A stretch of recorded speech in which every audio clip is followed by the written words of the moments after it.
할렐루야. 네. 할렐루야. 네. 오늘도 이 시간 하나님이 우리에게 말씀을 주실 때 우리가 이 말씀을 듣고 우리의 영의 눈이 띄어서 우리의 삶의 동서남북을 고루고루 바라볼 수 있는 우리 귀한 시간 되길 주님의 이름으로 축원드립니다. 네. 우리 옆에 있는 분들과 이렇게 한번 인사하고 말씀의 은혜 나누겠습니다. 우리는 상황과 환경을 보는 사람들이 아니라 하나님의 약속을 붙드는 사람들입니다. 시작. 우리는 상황과 환경을 보는 사람들이 아니라 하나님의 약속을 붙드는 사람들입니다. 네. 우리 뭘 붙든다고요? 하나님의 약속을 붙드는 사람들.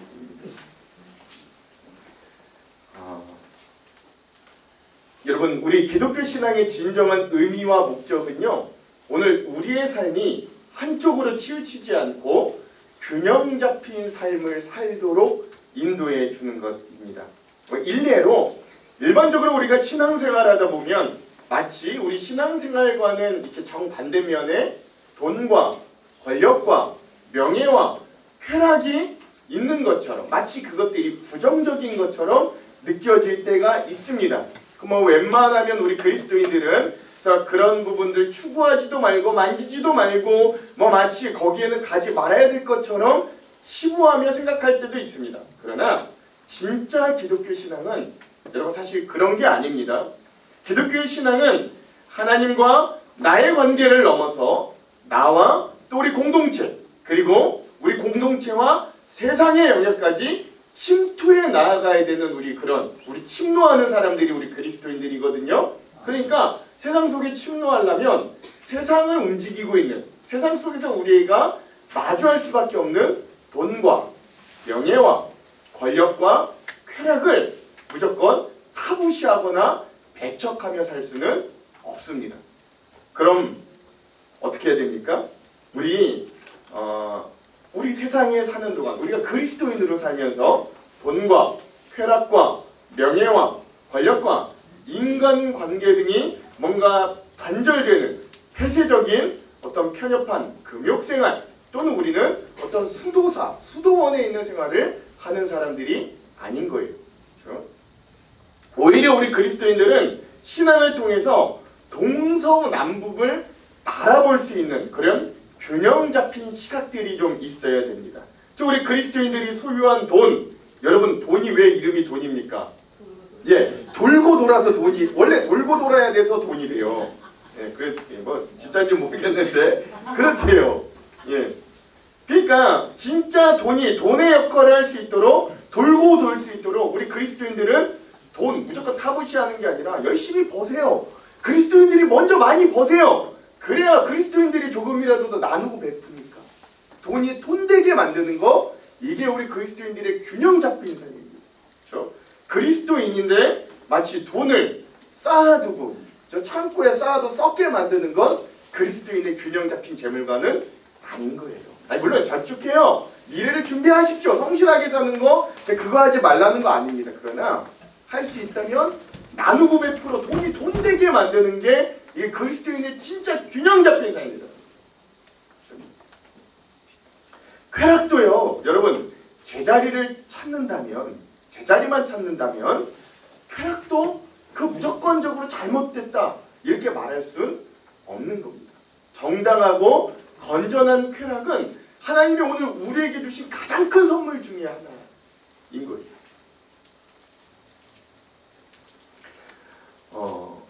음지의 쾌락은 패망의 선봉이지만 건전한 쾌락은 하나님의 선물 그 자체입니다.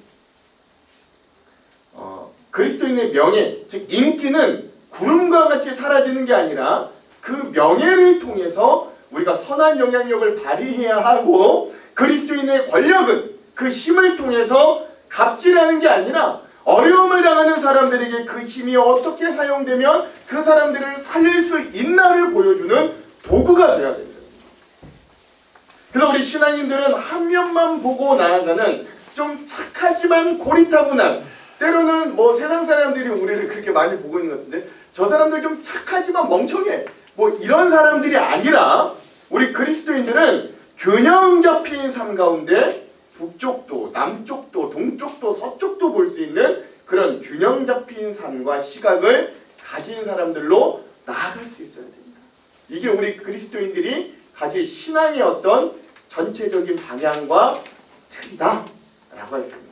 그게 정치든 뭐든 여러분 너무 한쪽으로 쏠리면 안 돼요. 우리 그리스도인들은요.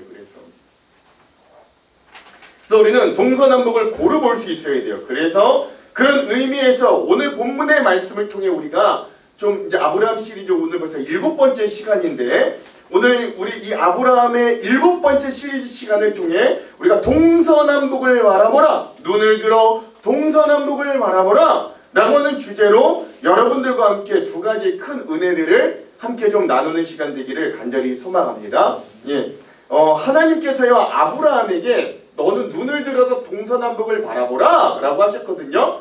첫 번째, 하나님께서 홀로 남겨진 아브라함에게 동서남북을 바라보라 라고 하시는 이유는 낙심하지 말고 소망을 간직하도록 하기 위해서입니다. 뭐 하지 말고? 낙심하지 말고 뭘 가지라고요? 소망을 간직하도록. 여러분 아시다시피 아브라함이요 조카 롯과 한 지역에서 살았는데 하나님이 재물의 복을 주셨어요. 그 가축들이 힘이 많아졌어요. 둘이 다 부리는 그 양들이. 그러니까 이제 그 땅이 감당을 못하는 거예요. 그러니까 이제 야 이거 더 이상 안 되겠다. 이러다가 너랑 나랑 원수지겠다. 우리 좀 이제 떨어지자. 같이 떨어지자라고 하는 거예요. 그래서 아브라함이 먼저 양보하잖아요. 지난주 혹시 기억나십니까? 아브라함이 그래서 뭐라 그래요? 내가 좌하면 네가 좌하면 나는 우하고 내가 좌하면 나는 우한다. 예. 선택권을 먼저 넘겨주죠. 믿음의 여유 뭐 이런 거 우리 지난주에 함께 좀 나눴죠. 예. 이 롯이요 먼저 선택을 해요. 그런다고 또 진짜 먼저 선택을 해요. 근데 어딜 선택하느냐? 그 눈에 좋아 보이는 땅이 비옥하고 물이 많고 기름진 동쪽 요단 지역 소돔과 고모라를 선택해요. 그러다 보니까 아브라함은 자연히 그곳과 반대 지역인 가나안 땅을 선택하고 롯과 헤어지는 거예요. 오늘 본문의 말씀 중에 14절 상반부를 한번 같이 읽어볼게요. 14절의 상반부 함께 읽겠습니다. 시작. 롯이 아브라함을 떠난 후에 여호와께서 아브라함에게 이르시되 아멘. 그래요. 여러분 이 시작을 보십시오. 롯이 아브라함을 어떻게 한 후에? 떠난 후에 그때 누가 이제 등장하시는 거예요? 그때 하나님이 이제 아브라함에게 나타나십니다. 여러분 이 부분이 굉장히 중요한 의미를 갖는데요. 사실 성경에서 직접적으로 언급되어 있지 않지만 제가 이 앞뒤 상황을 잘 살펴보니까 아브라함이 이 롯이 먼저 좋은 땅을 향해 나아갔잖아요. 이런 상황에서 아브라함이 좀 뭔가 이렇게 마음에 낙담이 좀 있었던 것 같아요. 근데 여러분 그게요. 저 땅 내가 먼저 갔어야 되는데 저거 내가 먼저 선점했어야 되는데 이런 아쉬움이 아니었다는 거예요. 예, 아브라함에게는 어떤 마음의 헛헛함과 아쉬움이 있었냐면 아브라함에게 떠나간 이 조카 롯은 단순한 조카가 아니었던 거예요. 지금 아브라함에게는 자식이 있어요, 없어요? 없어요. 그러니까 어찌 보면 이 조카이긴 하지만 이 롯이 우리 가문의 상속자가 됐어요. 내가 유일하게 나를 따라온 유일한 피부치, 내 가문의 유일한 가족, 혈육. 그래서 내가 만약에 자식이 없다면 나의 상속자는 이 롯이 될 수밖에 없는 그런 귀한 조카, 혈육, 유일한 혈육이었던 거예요. 그런 롯이 가장 좋은 땅을 챙겨 미련 없이 아브라함을 떠났을 때 아브라함의 마음엔 뭔가 헛헛한 쪽이 먼저 떠나라고는 했지만 네가 좌하면 내가 우하겠다 했지만 그렇죠? 뭔가 모를 배신감, 뭔가 모를 쓸쓸함, 미래에 대한 막막함 뭐 이런 것들이 아브라함의 마음에 막 덮쳐오기 시작했다는 거예요. 그런 상태에서 아브라함이 침체에 빠지고 좌절감에 있으니까 그때 비로소 그 빈 마음에 누구의 말씀이 그 마음에 들어와요? 하나님의 말씀이 그 빈 마음, 가난한 마음에 들어오기 시작. 그때 하나님의 말씀이 이제 들려오기 시작하는 거예요. 이게 하나님의 말씀이요 인간의 집착이 끊어진 후에 아브라함에게 임했다. 여러분 이 사실 이 순간이 우리에게 굉장히 좀 중요해요. 그러니까 롯이 떠났다는 건 하나님의 약속이 충만하게 임하기 위해서 반드시 필요했던, 이 아브라함에게 필요했던 어떤 필수적인 공백이기도 해요. 안 그러면 내 속에 내가 너무 많아, 내 속에 다른 게 너무 많으면 하나님이 들어올 자리가 없어. 하나님의 말씀이 안 들려요. 아무리 말해도 안 들려요. 그러니까 오늘 우리가 붙들고 있는 인간적인 의지처가 꺾일 때 비로소 우리 인생의 참 목자 되시는 하나님의 지팡이와 막대기가 보이기 시작합니다. 감사합니다. 왜 꼭 우리는 멀쩡할 때, 배부를 때 그때 정도 하나님의 지팡이와 막대기가 계속 보이면 얼마나 좋아요. 왜 이렇게 그게 잘 안 될까? 왜 그렇게 그게 이렇게 잘 안 될까? 이렇게 아브라함이 롯, 자기 조카 롯이라고 하는 인간적인 대안이 떠나가고 비워내졌을 때 하나님은 그 빈자리를 하나님의 음성으로, 약속으로 채우기 시작하시는 거예요. 자, 그러면 이게 거룩한 비움의 원리인데, 자, 그렇다면 하나님의 음성, 이제 그 빈 아브라함의 마음에 채워지는 하나님의 음성, 약속의 내용은 무엇인가 한번 살펴봅시다. 다 같이 오늘 본문의 14절에서 15절 한번 같이 읽어볼게요. 시작. 롯이 아브라함을 떠난 후에 너는 눈을 들어 너 있는 곳에서 북쪽과 남쪽 그리고 서쪽을 바라보라. 보이는 땅을 내가 너와 내 자손에게 주리니 영원히 이르리라. 아멘. 하나님이 아브라함에게 명령하시는데요. 뭐라고 명령하세요? 제일 먼저 너는 뭘 들어? 눈을 들어. 그래서 너 있는 곳에서 어디를 보래요? 북쪽과 남쪽과 동쪽과 서쪽을 보래요. 롯은요, 자기 눈에 좋은 소돔만 바라보, 소돔과 고모라만 바라보았지만 하나님은 아브라함에게 전방향을 보래요. 전방향을 보래요. 여기서 하나님이 바라보라 라고 하셨던 이 히브리어 라하라고 하는 단어, 이 라하라고 단어는요, 그냥 어떤 눈으로 시각적으로 보다, 이 룩, see, 뭐 이런 뜻만이 아니래요. 이게 뭐냐, 이게 이렇게 내가 지금 보면 소유하는, 내가 여기를 보면 소유하는 이런 의미들을 가지고 있는 어떤 법적인 의미들을 좀 내포한다고 하는 거예요. 그러니까 무슨 이야기냐? 하나님이요 아브라함에게 네가 동서남북을 바라보고 낙심하지 말아라 라고 하는 거예요. 지금은 이 땅이 좋아 보이지 않을지라도, 지금은 너가 의지했던 조카 롯이 떠나서 마음이 어떻할지라도 내가 너의 인생을, 너가 밟고 있는 이 땅을 축복해 줄 거야. 네, 라고 하십니다.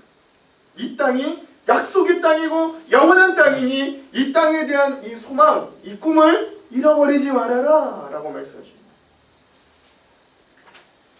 사랑하는 성도 여러분, 때로 우리 낙심할 때가 있습니다. 낙심할 이유들이 너무 커서 낙심할 때도 종종 있습니다만, 근데 제가 제 인생을 곰곰이 돌이켜보면 근데 대부분 낙심할 이유가 별로 없는데도 앞에 미리 혹시 낙심할 일이 있을까봐 낙심할 때도 많습니다. 진짜 그래요. 근데 낙심할 일이 잘 일어나지도 않는데 혹시 나중에 이게 막 잘 안 될까봐, 이게 내가 낙심이 될까봐 걱정하며 미리 낙심합니다. 우리 대부분 막 그러면서 살아가죠. 왜 그래요? 당장에 눈앞에 있는 이익이나 세상적인 성공 하나만 보고 하나님이 일하시고 준비하실 동서남북은 바라보지 못하기 때문에 그런 거예요. 하나 좀 예와 여러분들과 나눴으면 좋겠는데, 전에도 한번 했던 것 같은데, 프랑스의 정치인이자 빈민구제운동에 헌신했던 성직자, 프랑스 현대사에서 가장 존경받는 인물 중에 한 명이 고인이 되셨던 피에르 신부라고 합니다. 어느 날 이 피에르 신부님이 자살을 하려고 했던 사람과 이제 맞닥뜨리게 된 거예요.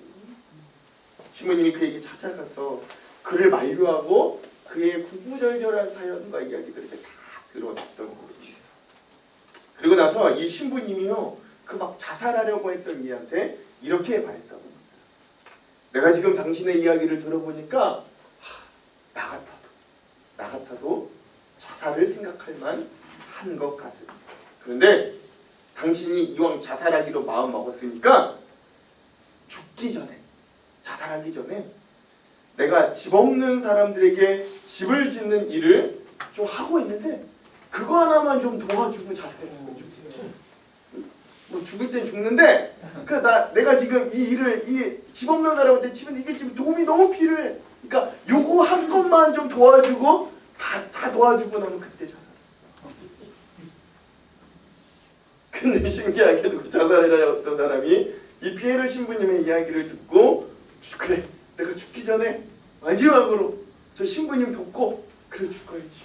그럼 그 신부님이랑 같이 집 없는 사람들을 위해 집을 짓는 일에 동참을 했던 거예요. 근데 그 자살하려고 했던 절망했던 이가 그 신부님을 따라서 집 없는 사람들의 삶의 터전에 들어가서 그들을 위해 집을 짓는 일을 하다 보니까 인생의 의미를 발견하는 거예요. 그 이후에 그 자살하려고 했던 그가 이렇게 고백했던 거예요.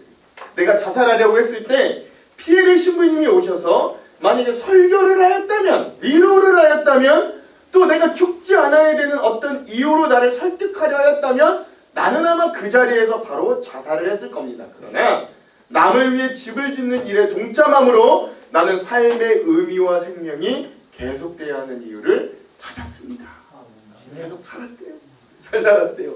그 신부님 도와서 다른 집 없는 사람들 집 짓는 일을 도와주면서 열심히 살았대요. 여러분 이 이야기에서 주인공이 자살하려고 했던 이유는 자기 인생의 부정적인 부분만 치솟게 바라보니까 그런 거예요. 그냥 거기만 매몰돼 있는 거예요. 나는 자살할 이유가 자꾸 넘치는 거예요. 난 더 이상 살아갈 이유가 없는 거예요. 여기만. 그러나 그가 피에르 신부님 마지막 제안을 통해 다른 이들의 인생을 바라보게 되니까 그들을 도울 수 있는 힘이 자기에게도 있다는 그 동서남북을 바라보았을 때 나도 누군가의 도움이 되는 존재예요. 나도 살아갈 만한 충분한 이유가 있는 사람이구나 라는 것들을 알게 됩니다. 인생의 활기를 찾게 됩니다. 인생의 의미를 찾게 되는 것입니다.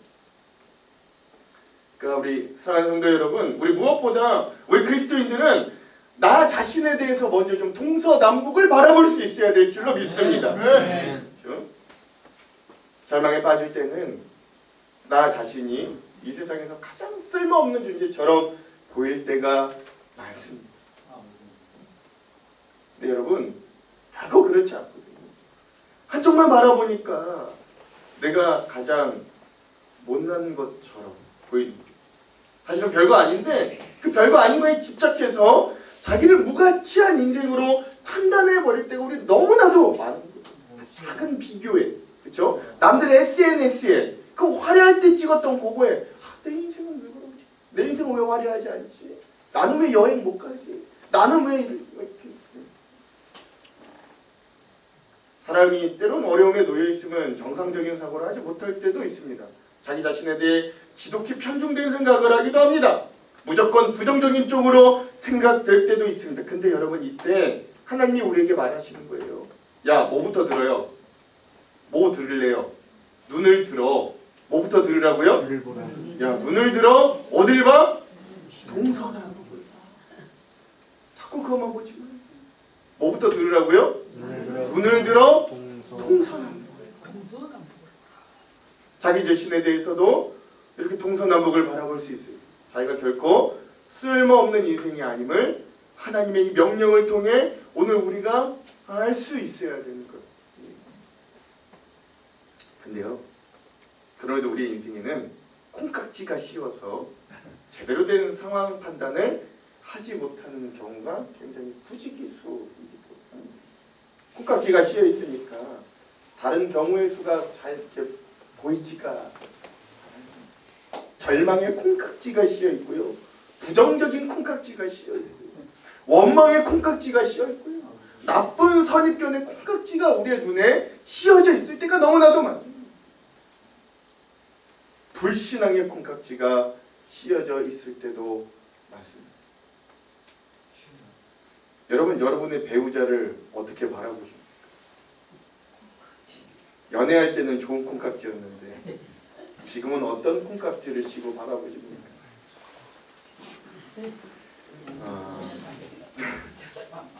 이 부분에 대한 주석이 제 의미심장에서 여러분들과 좀 나누고 싶어요.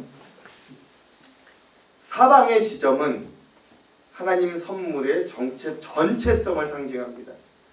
롯이 파이 한 조각을 가져갔다면 하나님은 아브라함에게 빵집 전체를 주신 것입니다. 믿음은 우리의 시야를 특정한 욕망에서 하나님의 전체적인 주권으로 확장하는 것입니다. 아브라함이 서 있던 곳은 척박한 산지였습니다. 하지만 하나님은 그 척박한 곳에서 동서남북을 보게 하심으로 눈에 보이는 현실이 아니라 말씀이 규정하는 현실을 살게 하십니다.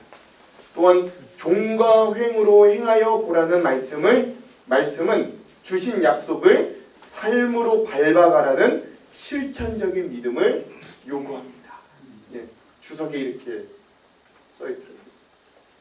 그러니까 사랑하는 성도 여러분, 오늘 우리가 동서남북으로 오늘 우리의 눈을 들 수 있어야 돼요.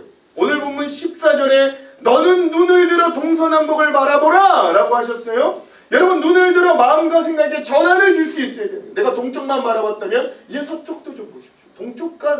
북쪽과 남쪽도 한번 보십시오. 눈을 들어 감정의 상태를 바꿀 수 있도록 애를 써야 돼요. 사고의 시각을 변화시켜 줄 수 있어요. 눈을 들어 전환하고 바꿔주고 변화시켜 주어야 비로소 서쪽도 보이고 남쪽도 보이고 북쪽도 보이고.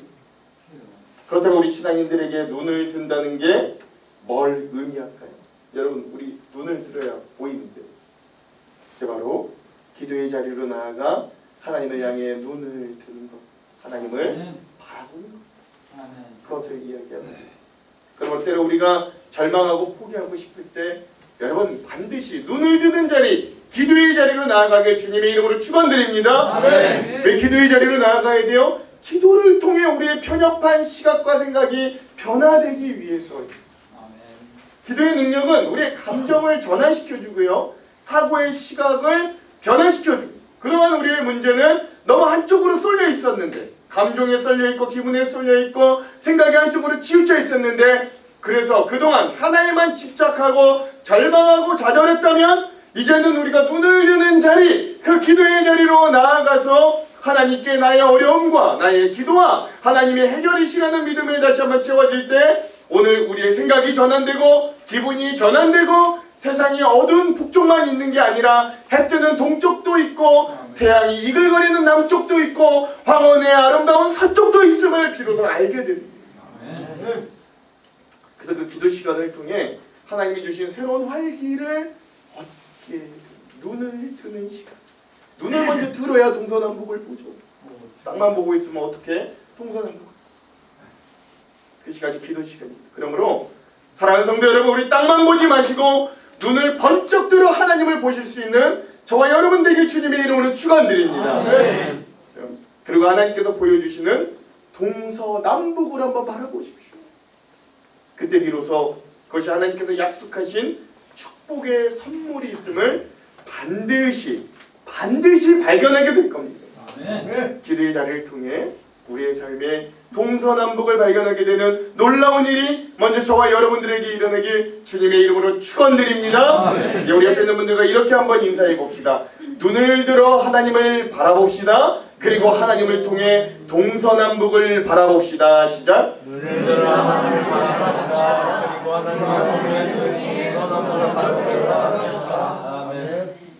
자, 오늘 하나님께서 아브라함에게, 이 헛헛한 아브라함에게 동서남북을 바라보라고 하시는 두 번째 의미는 뭐냐? 믿음이 확장하는 곳에 진짜 축복의 길이 있음을 신뢰해보라는 거예요. 뭐가 확장되는 곳이에요? 믿음이 확장되는 곳. 돈이 확장되는 것이 아니라 믿음이 확장되는 곳. 하나님께서 지금 아브라함에게 요구하시는 건 믿음의 눈, 시각을 가지라는 거예요. 이 중요합니다. 오늘 본문인 창세기 13장 14절에서 18절까지 짧지만 이 흐름을 가만히 묵상해보면 아주 정교하고 중요한 영적인 원리들이 숨겨져 있음을 발견하게 되는데요. 하나님께서 아브라함에게 복을 주실 때 야, 무턱대고 자, 이제 이 땅 가졌으니 가서 여기서 농사 지어라 라고 하지 않으시는 거예요. 그렇죠? 거기에 명확한 하나님의 어떤 명령의 단계들이 있습니다. 약속의 단계들이 있는데 오늘 본문에서 하나님께서 아브라함에게 말씀하시는 아주 중요한 세 가지 명령의 동사들 순서가 있어요. 보니까 첫 번째 14절에 보니까 먼저 뭐부터 하래요? 바라보라. 바라보라. 그리고 나서 두 번째는 줄이라. 줄이라. 셋째는 17절에 보니까 다녀보라. 그래서 일어나 두루 다녀보라 라고 하시는데 바라봐 내가 줄게 그러니까 일어나 두루 다녀봐 라고 하셨다는 거예요. 독일의 저명한 구약학자 게라르트 폰 라트는요 그 창세기 주석에서 이 장면을 단 한 문장으로 통찰력 있게 이렇게 말했어요. 약속은 먼저 시각화되고 그 다음에 실현된다. 사랑하는 성도 여러분, 이 순서가 중요한 거예요. 그러니까 뭐냐? 먼저 바라보고 그리고 하나님께서 주신다는 것, 그 주신다는 걸 얻도록 그곳에 나를 걷게 하신다는 거예요. 그러니까 우리는 기도할 때 뭘 자꾸 원하냐면 사과나무 밑에서 와 벌리고서 하나님이 이렇게 사과 뚝 떨어지게 하시는 거 그런 거 말았잖아요.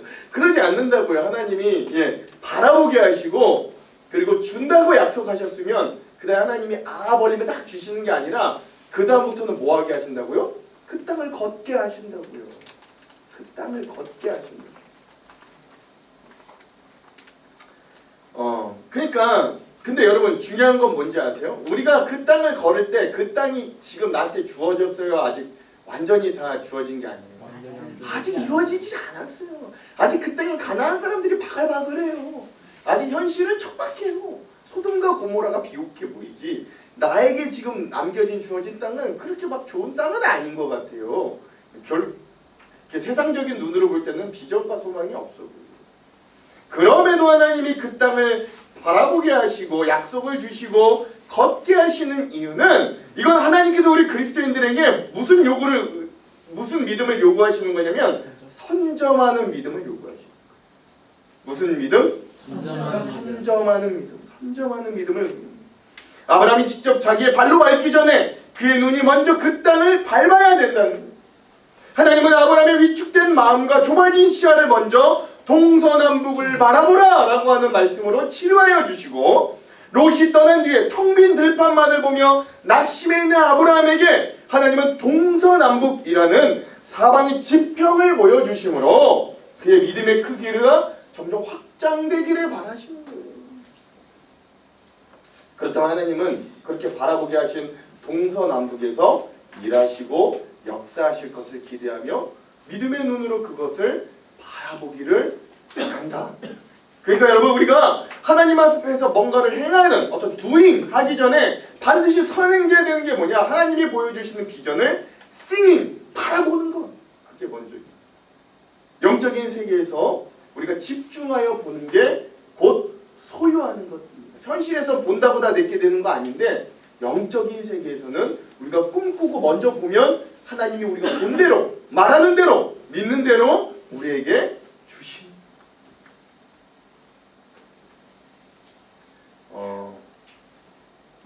여러분 세계 공학 역사에서 가장 위대한 건축 역사에서 가장 위대한 프로젝트 중에 하나로 꼽히는 게 파나마 운하 건설을 했던 것이라고 합니다.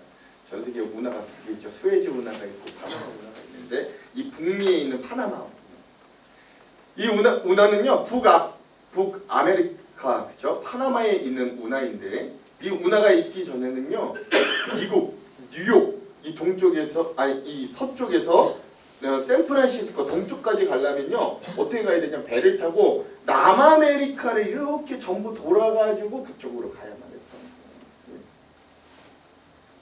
근데 만약에 이 운하가 완성이 된다면 엄청나게 거리가 획기적 중간에 이렇게 가면 되니까 거리가 획기적으로 줄어드는 거죠. 근데 문제는 이 파나마의 운하를 뚫는 게 공사가 처음부터 순탄치 않았다는데 이 파나마라는 곳이 찌는 듯한 더위가 일단 있고 거기에는 황열병과 말라리아 전염병이 굉장히 창궐했던 곳이었고 지금은 아닐 수 있는데 거기에는 산맥이 거대해가지고 수많은 기술자와 노동자들이 파나마 운하를 계획하고 기획하고 만들려다가 실패하고 포기하는 일들이 너무 많았던 거예요.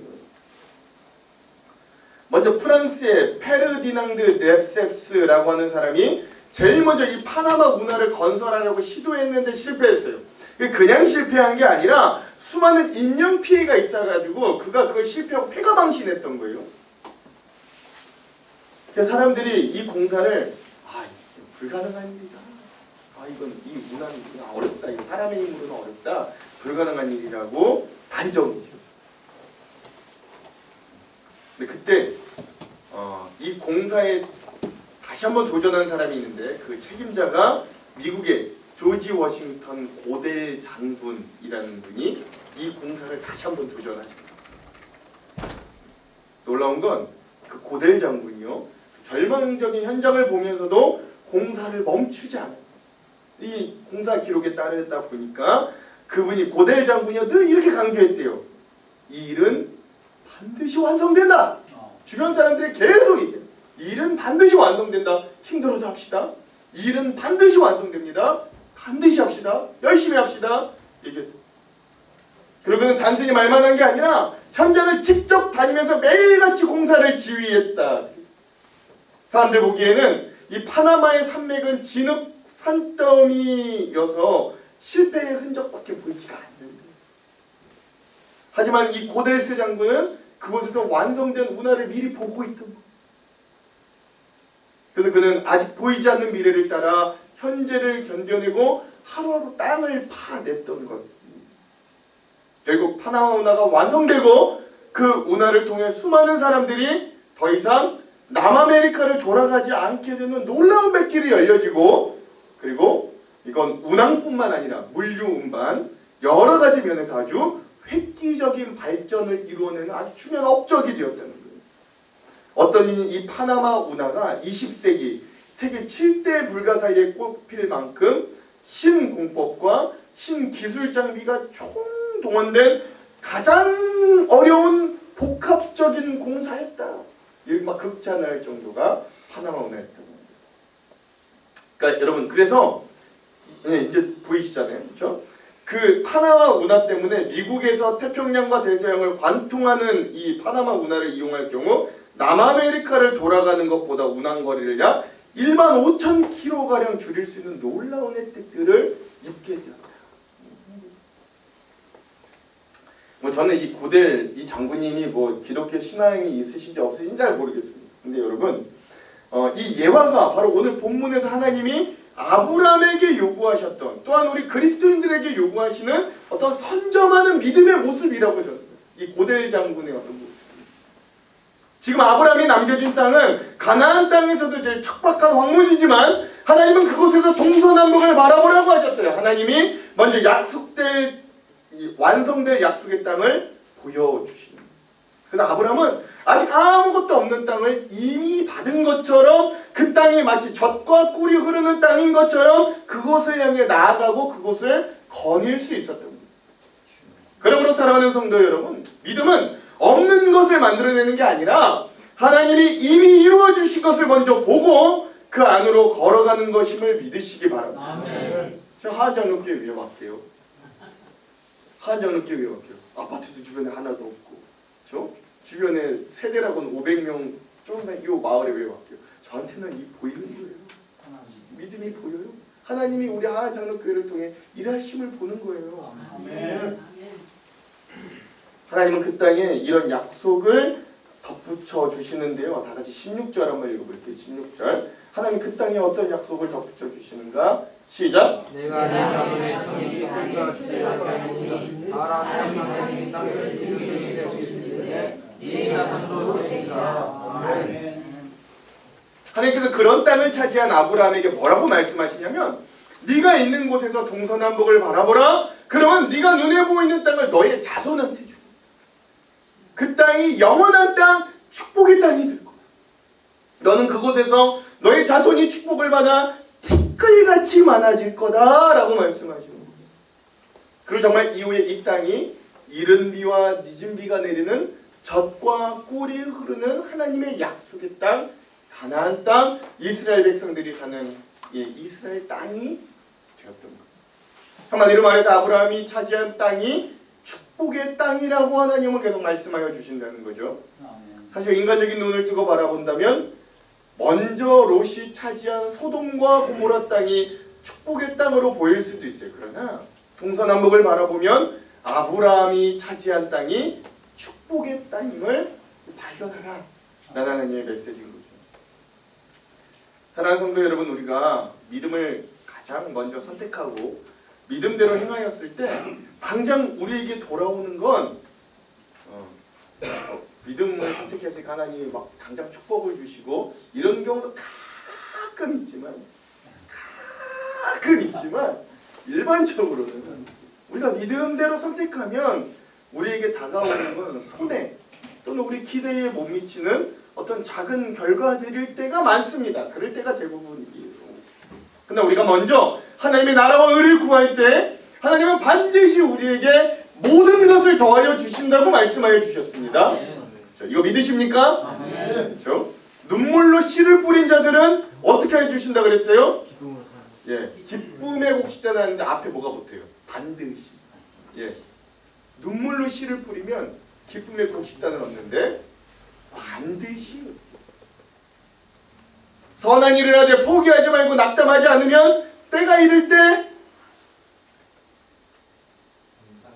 거둔다. 때가 이르면 거둔다. 반드시 거둔다. 약속하여 주셨습니다.